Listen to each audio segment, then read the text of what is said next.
What are you seeing with AI development today, and why do a lot of these initiatives fail that a lot of companies undertake? I feel like a lot of companies just want to throw some AI on it just for the sake of it, but I guess why do a lot of these projects fail?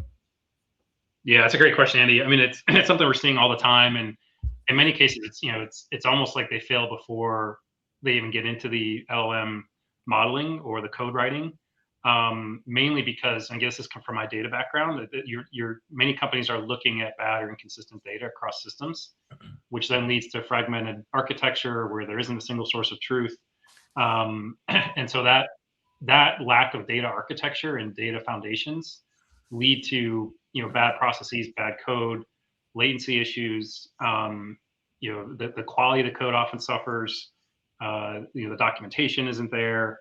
So the idea phase of getting something to fruition, being able to show a demo is really a lot of times what we see for most startup companies that are trying to prove themselves.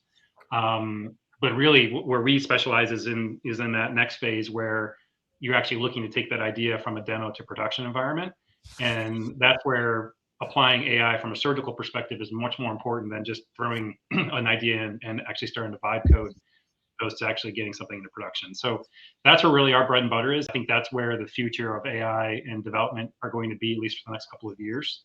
And that's really what what we're about in terms of making businesses successful and revenue positive. I don't know, Ken, if you have anything to add to that.